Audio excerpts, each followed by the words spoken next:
Subscribe to Soon Academy and Soon Academy UPSC and press the bell icon to get our regular notifications. Welcome to Son academy. जैसा कि हम लोग अपवाह तंत्र पढ़ रहे थे, तो अभी तक हमने हिमालय के अपवाह तंत्र को कंप्लीट कर लिया, जिसमें सिंधु, गंगा और ब्रह्मपुत्र, ठीक है, तीनों के अपवाह तंत्र को कंप्लीट किया गया। वहाँ पे जो भी मेन पॉइंट्स थे उसको हमने कंप्लीट किया, ठीक है। तो आज की क्लास में हम लोग पढ़ेंगे प्रायद्वीपीय अपवाह तंत्र, ठीक है। तो प्रायद्वीपीय अपवाह तंत्र, चूँकि यहाँ से भी बहुत अच्छे क्वेश्चन एग्जाम में बनते हैं, तो आज हम उसी को कंफर्म करते हैं ना, ठीक है। चूँकि प्रायद्वीपीय अपवाह कैसा है, ठीक है, इसके बारे में थोड़ा सा जानेंगे और इनको किस तरीके से पढ़ा जाए कि बहुत आसान वे में सारी चीज़ें हमें क्लियर हो जाए, है ना। तो चलिए बिना देर के क्लास को शुरू करते हैं, ठीक। तो सबसे पहले हम ये देखते हैं कि प्रायद्वीपीय अपवाह जो है, ठीक है, प्रायद्वीपीय अपवाह ये दो भागों में बांट करके अगर हम इसको पढ़ते हैं ना, तो बहुत आसान हो जाएगा। दो भागों में बांट करके पढ़ने का इन द सेंस कि जैसा कि देखिए इस फिगर पे आप देख रहे होंगे, मैंने यहाँ पे लिख रखा है बे ऑफ बंगाल और यहाँ पे लिख रखा है अरेबियन सी, है ना। यानी कुछ नदियाँ ऐसी हैं जो अपना जल बे ऑफ बंगाल में जाकर के छोड़ रही हैं, ठीक है, और कुछ नदियाँ ऐसी हैं जो अरेबियन सी में अपना जल छोड़ रही है। उसको अभी मैंने मेंशन नहीं किया है, अभी मैंने उन नदियों को यहाँ पे मेंशन किया है जो नदियां अपना जल कहाँ पे छोड़ रही हैं, बे ऑफ बंगाल में गिरा रही हैं, है ना। तो ऐसा क्यों हो रहा है, सबसे पहले हम ये समझ लेते हैं कि कुछ नदियां बंगाल की खाड़ी में अपना जल गिरा रही हैं और कुछ नदियां जो है अरेबियन सी में अपना जल गिरा रही हैं। इसका कारण है पश्चिमी घाट, ठीक है, पश्चिमी घाट पर्वत, ठीक है। पश्चिमी घाट पर्वत जो है एक तरीके से प्रायद्वीपीय भारत में जल विभाजक, महान जल विभाजक का कार्य करता है। तो ये पॉइंट आप नोट कर लेंगे, लिखिएगा। पश्चिमी घाट पर्वत, ठीक है, प्रायद्वीपीय भारत में महान जल विभाजक का कार्य करता है, ठीक है। पश्चिमी घाट पर्वत प्रायद्वीपीय भारत में महान जल विभाजक का कार्य करता है। पर्वत जब हम पढ़ा रहे थे तो बताए थे कि लगभग पश्चिमी घाट की लोकेशन यहाँ है, जो कि उत्तर में जो है गुजरात यानी ताप्ती नदी के मुहाने से लेकर के यानी गुजरात तट से लेकर के कन्याकुमारी तक फैला हुआ है कि नहीं। इसके पश्चिम कुछ नदियां इसके पश्चिम में जो है प्रवाह कर रही हैं, ठीक है, और कुछ नदियां जो है इसके पूरब में प्रवाह कर रही हैं। बातें क्लियर हो गई। तो हम इनको यानी कि पूरे प्रायद्वीपीय अपवाह को इस तरीके से समझते हैं। कैसे, इसको दो पार्ट में डिवाइड कर देते हैं। पहला पॉइंट हम लिखेंगे कि बंगाल की खाड़ी में गिरने वाली नदियां, है ना, ऐसे, ठीक है। एक हो गया आपका बंगाल की खाड़ी में जल गिराने वाली नदियां, ठीक है, जल गिराने वाली नदियां या जल विसर्जन करने वाली नदियां। और दूसरा होगा अरब सागर में जल गिराने वाली नदियां, ठीक है।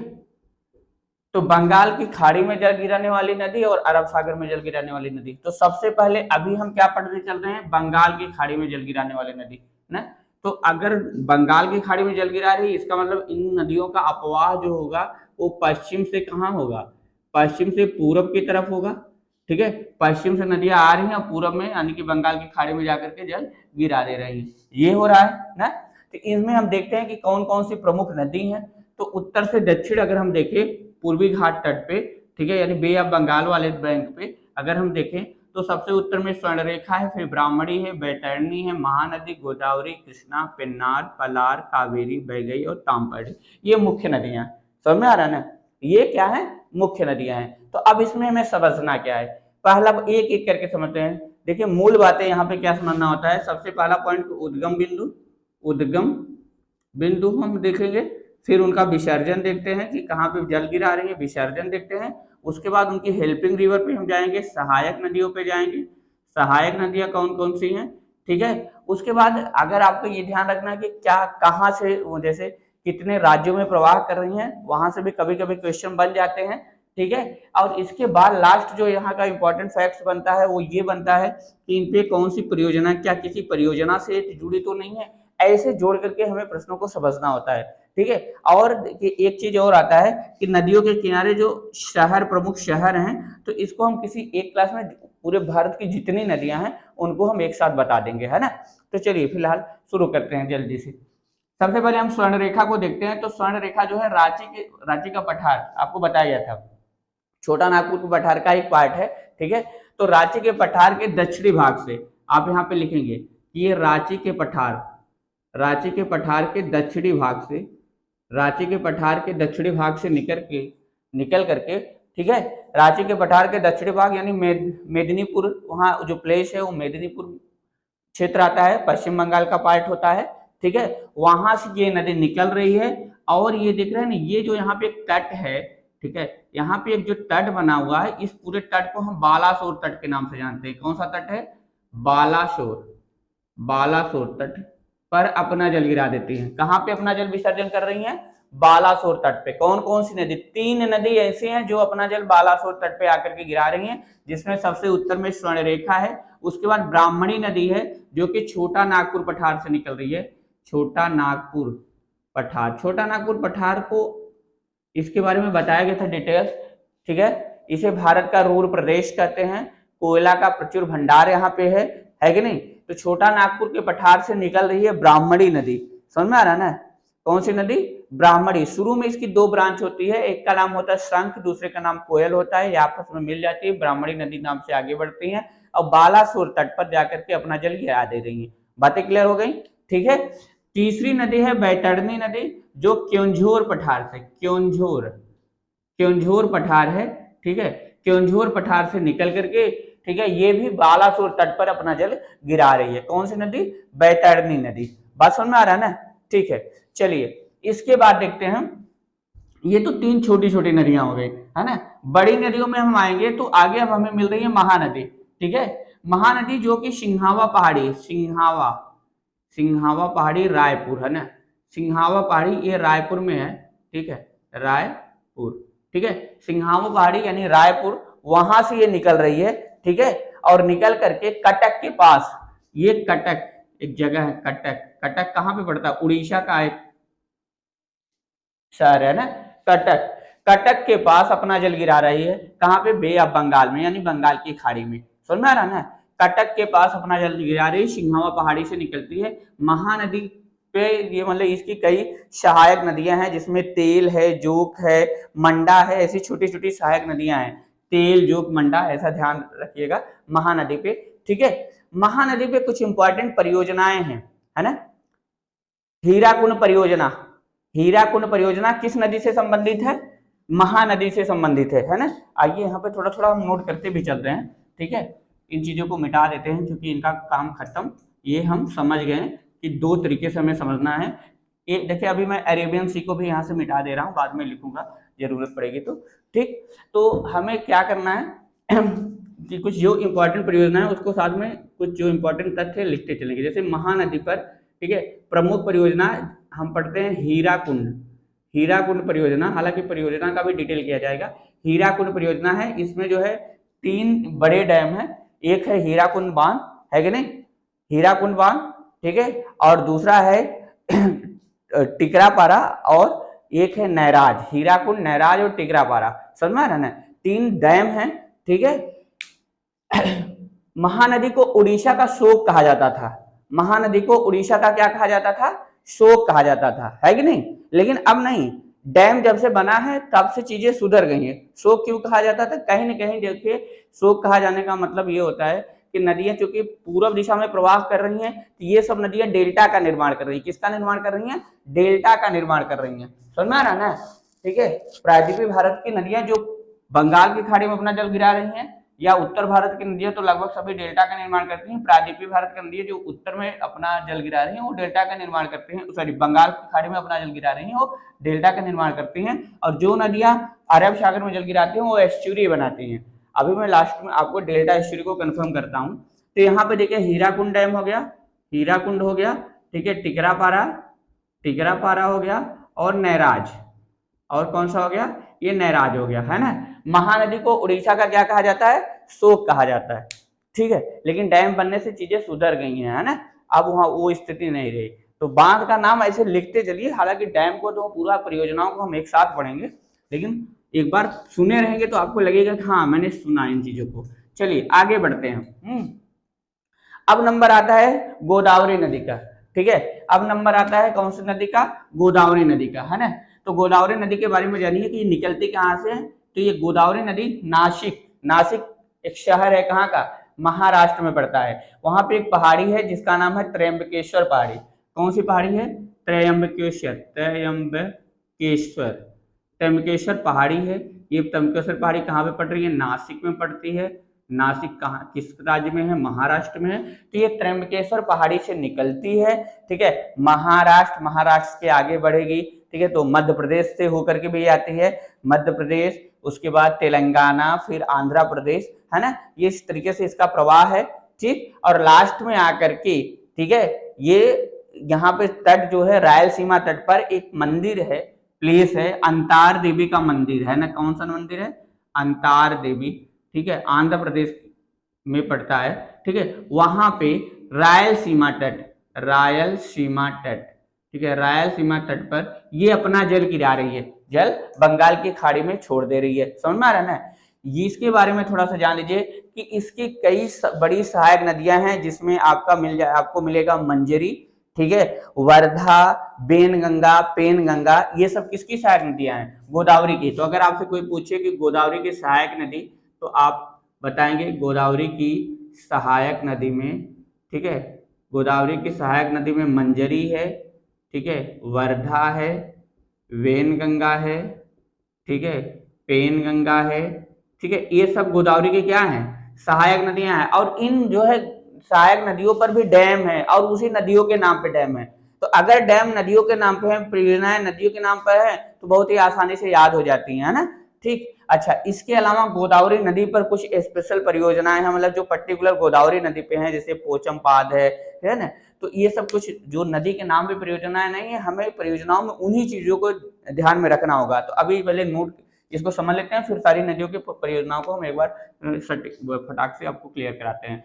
तो कहाँ से निकल रही है, नासिक त्र्यंबकेश्वर पहाड़ी से निकल करके रायलसीमा तट पर अंतार देवी मंदिर, आंध्र प्रदेश का क्षेत्र होता है, वहां पे अपना जल गिरा रही है। इसके बारे में और जान लीजिए कि गोदावरी नदी जो है प्रायद्वीपीय भारत की सबसे लंबी नदी है, प्रायद्वीपीय भारत की सबसे लंबी नदी है, ठीक है, सबसे लंबी नदी है। इसे बूढ़ी गंगा के नाम से जाना जाता है, बूढ़ी गंगा के नाम से जाना जाता है, समझ में आ रहा है ना, बूढ़ी गंगा के नाम से इसे जाना जाता है। किसको, प्रायद्वीपीय नदी को, सॉरी कौन सी नदी, गोदावरी नदी। इसकी अगर लंबाई की बात की जाए कि इसकी टोटल लंबाई कितनी है, तो 1465 किलोमीटर ये इसकी टोटल लंबाई है, किसकी, गोदावरी नदी की। अच्छा, अगर महानदी की लंबाई की बात की जाए तो यहीं पे नोट कर लो, 851 किलोमीटर इसका पूरा क्षेत्र है, यानी कि लंबाई है ना, इस तरीके से, ठीक। तो गोदावरी नदी को और किस नाम से जाना जाता है, बूढ़ी गंगा के नाम से जाना जाता है। बातें क्लियर हो रही है, नहीं क्लियर हो रही है, ठीक है। अब हम आगे बढ़ते हैं, दक्षिण भारत की और जो इंपॉर्टेंट नदियां हैं जो अपना जल कहाँ पे गिरा रही हैं, बंगाल की खाड़ी में। उसमें अगली जो नदी है वो है कृष्णा नदी। बड़ी नदियों में कौन सी नदी है, कृष्णा नदी। अब आपसे पूछा जाएगा कि भाई कृष्णा नदी कहाँ से निकल रही है, तो आप बताएंगे कि पश्चिमी घाट सीरीज में एक पहाड़ी है, ठीक है, महाबलेश्वर चोटी है ना।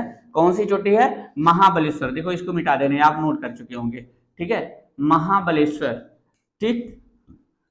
जगह पड़ता है जोरगांव महाराष्ट्र में ही पड़ता है, ये भी महाराष्ट्र से ही निकल रही है, ठीक है। महाबलेश्वर आप लिख लेंगे, महाबलेश्वर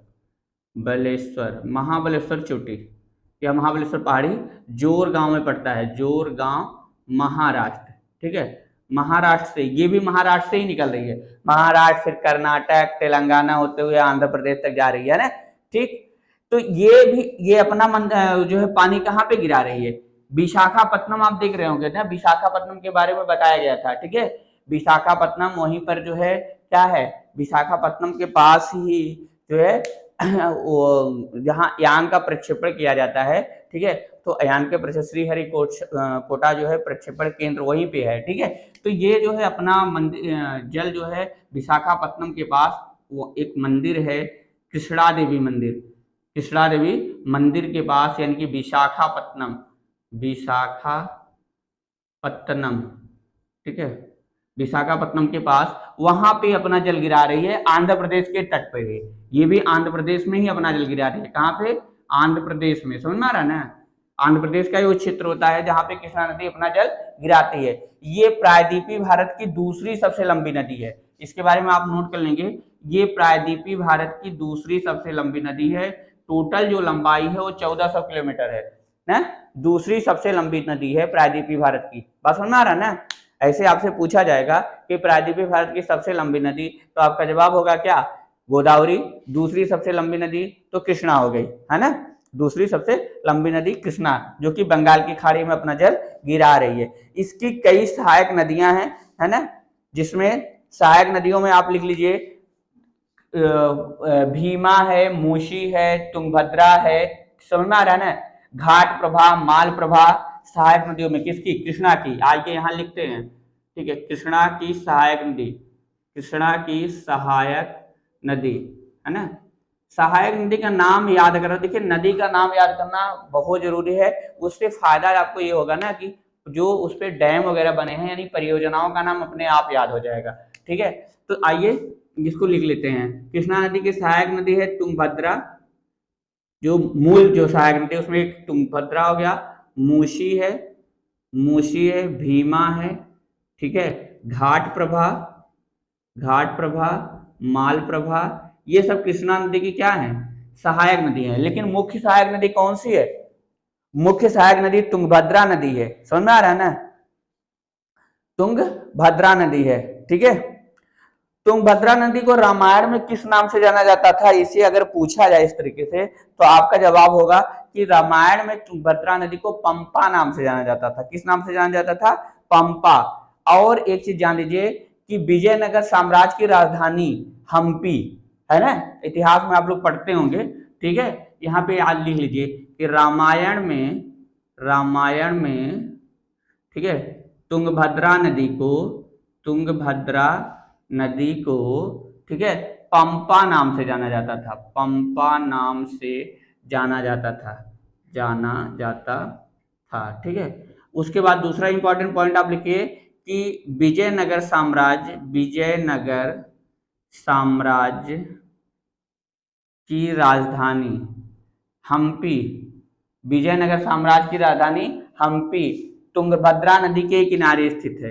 तुंगभद्रा नदी के किनारे स्थित है, ठीक है, किनारे स्थित है। ऐसा आप इतिहास में पढ़े होंगे। बात समझ में आ रही ना? चलिए, ठीक है। इसके अलावा देखिए इसके और सहायक नदियों में मूशी हो गई, भीमा हो गया, घाट प्रभा, माल प्रभा। तो भीमा नाम से भीमा परियोजना है, घाट प्रभा, माल प्रभा नाम से घाट प्रभा और माल प्रभा परियोजनाएं हैं। समझ में आ रहा है ना? ठीक है। तुंगभद्रा की एक सहायक नदी है जिसको हंगरी नाम से जाना जाता है। क्या? तुंगभद्रा की एक सहायक है हंगरी, है ना। हंगरी का मैदान कहाँ पे है जानते हैं? यूरोप कॉन्टिनेंटल में है। हंगरी का मैदान जो कि गेहूं के लिए फेमस है, गेहूं प्रोडक्शन के लिए फेमस है, यूरोप महाद्वीप में है। लेकिन यहाँ हंगरी नाम की एक नदी है कि नहीं, जो कि भारत में है, ठीक है। हंगरी नाम की नदी जो तुंगभद्रा की सहायक है, इसलिए इसको याद रखना जरूरी है ना। इस तरीके से क्वेश्चन बन जाते हैं एग्जाम में। बातें क्लियर हो गई? दूसरी सबसे बड़ी नदी हो गई। अब आते हैं हम नंबर पे, यहाँ पे कुछ छोटी नदियां बीच में आ रही हैं, जैसे पिन्नार है, पलार है, ठीक है। तो इस पहले हम पिन्नार और पलार को पढ़ लेते हैं, फिर उसके बाद हम कावेरी नदी को पढ़ते हैं। तो पिन्नार और पलार ये देखिए छोटी नदियां हैं। पिन्नार नदी जो है नंदी दुर्ग पहाड़ी है, नंदी दुर्ग पहाड़ी। कौन सी पहाड़ी है यहाँ पे? नंदी दुर्ग पहाड़ी है, ठीक है। समझ में आ रहा है ना? कर्नाटक का क्षेत्र आता है। नंदी दुर्ग पहाड़ी से निकलती है पिन्नार नदी, है कि नहीं। और पुलिकट झील के पास, कहां पर? पुलिकट झील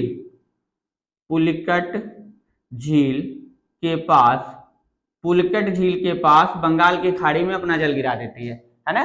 कहां से निकल रही है? नंदी दुर्ग पहाड़ी से पिन्नार नदी पुलिकट झील के पास अपना जल गिरा देती है। समझ में आ रहा है ना। इसी तरीके से वहीं से एक और नदी निकलती है, एक और वितरिका निकलती है जिसको पलार नदी के नाम से जाना जाता है। वो भी उसी क्षेत्र में आकर के अपना जल गिरा रही है, उसी क्षेत्र में अपना जल गिरा देती है। बात समझ में आ रहा है ना। इसके बाद अब नदी आते हैं, अब जो अगली जो नदी है वो इंपॉर्टेंट जो नदी है वो है कावेरी। समझ में आ रहा है। तो कावेरी नदी निकल कहाँ रही है? ब्रह्मगिरी पहाड़ी से। ब्रह्मगिरी पहाड़ी, ब्रह्मगिरी पहाड़ी ये कहाँ पे है? कर्नाटक में है। ठीक है, कुर्ग जिला कर्नाटक, कर्नाटक का डिस्ट्रिक्ट है कुर्ग, कुर्ग जिला कर्नाटक है ना, वहां से निकल रही है। यानी कर्नाटक से निकल करके केरल से तमिलनाडु होते हुए, ठीक है, तमिलनाडु में एक जगह है पोम्पुहार। कौन सा जगह है? पोम्पुहार। समझ तिरुचिरापल्ली जगह है, वहीं पर एक पोम्पुहार करके जगह है, तटीय क्षेत्र है पोम्पुहार। पोम्पुहार के पास, ठीक है, ये नदी अपना जल कहाँ पे गिरा रही है? बंगाल की खाड़ी में गिरा देती है। समझ में आ रहा है ना। कौन सी नदी? कावेरी नदी। ठीक, तो अब यहाँ पे अगर आपसे कोई पूछे कि भाई कावेरी की सहायक नदी बताइए, तो कावेरी की भी कई सहायक नदियां हैं। ठीक है, कावेरी की भी कई सहायक नदियां हैं, तो नोट कर लेते हैं। कावेरी की सहायक नदी, कावेरी की सहायक नदियां। तो कावेरी की सहायक नदियों में आप लोग फटाफट लिखेंगे हेमावती, लोकापावनी, भवानी। ठीक है, ये सब कावेरी की सहायक नदियां हैं। हेमावती, लोकापावनी, पावनी, भवानी। समझ में आ रहा है ना। ये कावेरी की क्या है? सहायक नदियां हैं। ठीक, इसके अतिरिक्त कावेरी की इंपॉर्टेंस थोड़ा सा ध्यान रखिएगा। कावेरी की इंपॉर्टेंस ये है कि इसे दक्षिण की गंगा कहा जाता है। क्या कहा जाता है? दक्षिण की गंगा कहा जाता है। किस नदी को? कावेरी नदी को दक्षिण की गंगा कहा जाता है। क्यों कहा जाता है? कि कावेरी नदी प्रायद्वीपीय भारत की एकमात्र ऐसी नदी है जो क्या है? सदा नीरा है। ये सदा नीरा नदी है। समझ में आ रहा है। सदा नीरा का मतलब मैं पहले बता चुका हूं, जिसमें वर्ष भर क्या हो? पानी हो। ठीक है, वर्ष भर पानी हो। तो कावेरी नदी को जो है सदा नीरा नदी कहा जाता है। बातें क्लियर हो रही है? नहीं क्लियर हो रही है? ठीक है, चलिए उसके बाद अगर यहाँ पे पूछा जाए कि प्रपात की बात करते हैं हम, जलप्रपात की। ठीक है, तो यहाँ पे आपने देखा कि भारत में जो जलप्रपात है उसमें सबसे ऊंचा जलप्रपात तो जोग या गरसोप्पा है, जो कि शरावती नदी पर है। अभी वो पश्चिम दिशा में अरब सागर में अपना जल गिराती है, उसको भी बताऊंगा। ठीक है, लेकिन जो है सबसे अधिक जल ग्रहण की अगर बात की जाए कि ऐसा कौन सा प्रपात जिसके बाद सबसे बड़ा जल क्षेत्र है, तो वो शिव समुद्रम प्रपात है। कौन सा प्रपात है? शिव समुद्रम, शिव समुद्रम, शिव समुद्रम प्रपात, जो किस नदी पर है? जो है कावेरी नदी पर। किस नदी पर है? कावेरी नदी पर। यानी कि सबसे अधिक, ठीक है, जल आयतन की दृष्टि इसके पास है। इसके पास है शिव समुद्रम प्रपात में। समझ में आ रहा है ना। तो इस तरीके से जो है आपने कावेरी नदी को समझ लिया। अच्छा, ठीक है, ऐसे देखिए थोड़ा सा यहाँ पे कृष्णा नदी पे कुछ इंपॉर्टेंट डैम थे, जैसे कि नागार्जुन सागर, अलमाटी डैम, ये सब डैम जो है कृष्णा नदी पर है। तो डैम को हम एक साथ समझेंगे, लेकिन कुछ सुनते चले। कृष्णार्जुन, नागार्जुन, कृष्ण, यानी अर्जुन और कृष्ण, इस तरीके से संबंध बना के आप याद भी कर सकते हैं। ठीक है, उसके बाद घाट प्रभा, मालप्रभा, ये सब तो वहां पे उनकी सहायक नदियों पे डैम तो हैं ही। ठीक, आगे बढ़ते हैं, बैगेई नदी को हम देखते हैं। बैगेई नदी ये छोटी नदी है, समझ में आ रहा है ना, जो वरुषनाथ पहाड़ी से निकलती है। वरुषनाथ, ठीक है, या वर्षानद, वरुषनाथ, वरुषनाथ पहाड़ी ये तमिलनाडु में है ना। वरुषनाथ तमिलनाडु केरल के बॉर्डर पे है। वरुषनाथ पहाड़ी से निकल करके, ठीक है, मंडपम, मंडपम एक जगह है, मंडपम, मंडपम के पास ये नदी जो है ना, मंडपम के पास कौन सी खाड़ी है? पाक की खाड़ी, पाक की खाड़ी। यहाँ पे जो क्षेत्र है वो पाक की खाड़ी वाला क्षेत्र है। पाक की खाड़ी से ही जो है क्या, और भारत श्रीलंका से क्या है? अलग है ना, जलीय सीमा बना रहा है ना। भारत और श्रीलंका की जलीय सीमा है पाक की खाड़ी के साथ। ठीक है, ऐसा आप लोग को बताया गया था जलीय सीमा में, है ना। तो वो चीजें आप यहाँ पे देख रहे हैं। तो वरुषनाथ पहाड़ी से निकल करके ये नदी जो है क्या कर रही है, मंडपम के पास यानी पाक की खाड़ी में अपना जल गिरा दे रही है। बातें क्लियर हो गई, ठीक है। इसके बाद एक और इंपॉर्टेंट नदी बच रही है ताम्रपर्णी, जो कि उत्तर से दक्षिण दिशा में प्रवाह करती है। ये जो ताम्रपर्णी नदी है ये अगस्ता मलाई चोटी आपको बताया गया था ना अगस्ता मलाई के बारे में, तो अगस्ता मलाई पहाड़ी या अगस्ता मलाई चोटी से निकल करके ये मन्नार की खाड़ी में अपना जल गिराती है। मन्नार, ठीक है, मन्नार की खाड़ी में अपना जल गिरा रही है, समझ में आ रहा है ना। तो ये नदी हो गई ताम्रपर्णी नदी, जो कि मन्नार की खाड़ी में अपना जल गिराती है। इस तरीके से मैंने क्या पढ़ लिया आज की क्लास में, हम प्रायद्वीपीय अफवाह में बंगाल की खाड़ी में जल गिराने वाली जो नदियां थी, जो नदियां अपना जल कहां पे विसर्जित कर रही हैं, बे ऑफ बंगाल यानी बंगाल की खाड़ी में, उनको हमने क्या किया, कंप्लीट कर लिया, ठीक है। तो चलिए थोड़ा सा और इम्पोर्टेंट कुछ चीजें देख लेते हैं। जैसे यहाँ के संदर्भ में, जैसे मैंने बता दिया था कि महानदी पे हीराकुंड परियोजना है, टिकरापारा है और नैराज है। उसी तरीके से गोदावरी नदी पे अगर स्पेशली परियोजनाओं की बात की जाए तो यहाँ पे जायकवाड़ी है, पोचमपाद है, विजय सागर है और रामगुंडम परियोजना है। कौन कौन सी परियोजना है गोदावरी नदी पे, तो आप यहाँ पे फटाफट नोट कर लेंगे। पोचमपाद,